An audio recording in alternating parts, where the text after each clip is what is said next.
Hey y'all, welcome back to Tater's Garden. We're out in the high tunnel today. We're going to get these row of tomatoes pruned and tied. I want to show you a little more detail of how I like to get them pruned. And then we have another row behind me, same variety of tomato that's been here for going on 7 weeks. And so you can see how they've been tied up and what they're going to look like in the future. So this variety is called Chocolate Stripes. Makes a real pretty tomato. Maybe we'll get to look at one.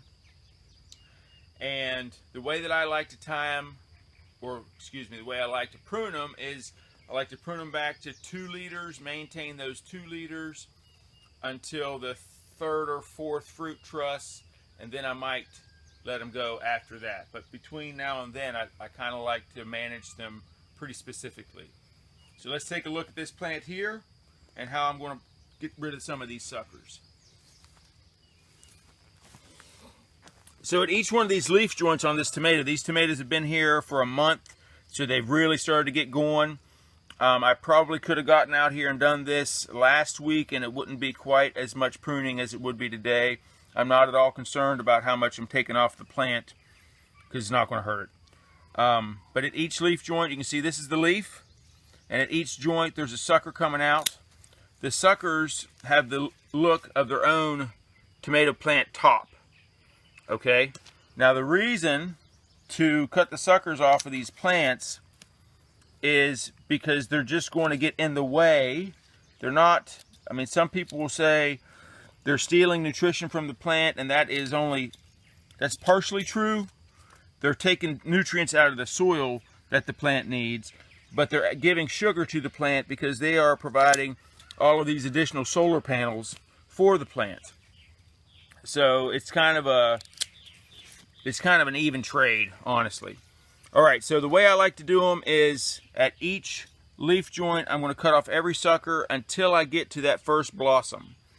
Then, at that blossom, I'm going to choose the sucker either above or below the blossom and leave that sucker as my second leader. And it's typically the one below because it's bigger. And then I'm going to manage this plant up. Once it's tied up, I'm going to manage those 2 liters like that. Now some people will say go ahead and rub these suckers out in these joints while you're here. I don't like that because one of those suckers may actually be a blossom, and it's kind of hard to tell when they're tiny like that. Let's do one more, and then we'll go look at these older plants. And also, I like to cut off the first couple of leaves. I'll probably come back and cut a couple more leaves off later so that they're not touching the soil.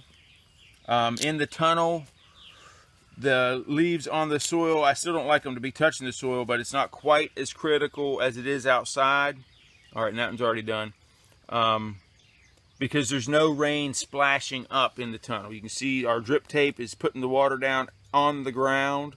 So I just want to keep the leaves up off the ground. But otherwise, it's pretty easy and straightforward. So let's go over and take a look at this other row that's been there a while, and you'll see the rest of it. Okay, so here's this row. It's been here 6 or 8 weeks, and you can see the plant in the ground is right here. It comes up to forks. There's 2 liters coming up, and that's how all of these have been done. And you can see on the tying what my trellis starts looking like. I've got my little ties that we shot like in the other video, and these are how these will look. They'll actually end up outgrowing this T-post. The stakes in here are cut to, like, the wooden stakes are something like 8 feet long, so there's 7 feet sticking out of the ground. These are 7-foot T-posts, so they're more head height. But these plants will outgrow this trellis by the time they're done. Alrighty, so let's come in here closer so you can kind of see. So basically, I cut off every sucker coming up, with the exception of these. These are forks. And I tend to leave the forks because that's the plant telling me that it wants to have another top. And it's up past the 3rd or 4th set of blooms. And so I don't mind it doing that at this point. What the trade-off is going to be is the more you prune, the bigger fruit you're going to get. So on a slicer like this, or on a beefsteak, if you're going to go to the county fair with the biggest tomato, If you get on, watch other videos about how to grow the biggest tomato, they're going to say pick a big tomato variety, and then you prune that plant back to a single leader, and then you cut off every other tomato except for the one you're trying to get gigantic. So that's one extreme of pruning, is how you get is for bigger tomatoes. What I'm going for is a balance of size and quality. So I got a nice open framework, so I got good airflow through my tomatoes. It's not a extremely bushy hedge that you can't see and the air can't flow through. On my cherry tomatoes though, I do not prune them past 1 foot. I create that airflow down, I cage them. We'll be able to look at that maybe in a few weeks. We haven't set the cages out yet, and then they got to grow some. So we'll put that on the list of things to do. The other reason to prune is for fruit quality. If there's so many fruit out there, they're not going to be so big, and the plant can't feed them all from the soil resource. It can pump the sun resource into them, but it can't pump the earth resource into them. So overall your fruit quality is going to be reduced, even though you'll get more fruit overall if you don't prune. So it kind of depends on what you're going for. I go for a balance. That's why I do this whole 2-liter system.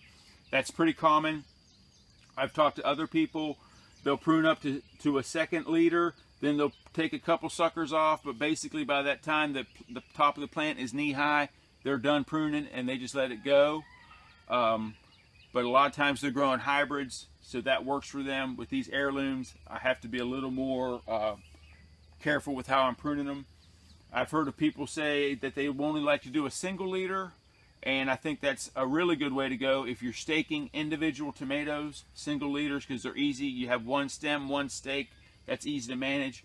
With this trellis system that I'm using, to have 2 in there, it's not that much more to take on.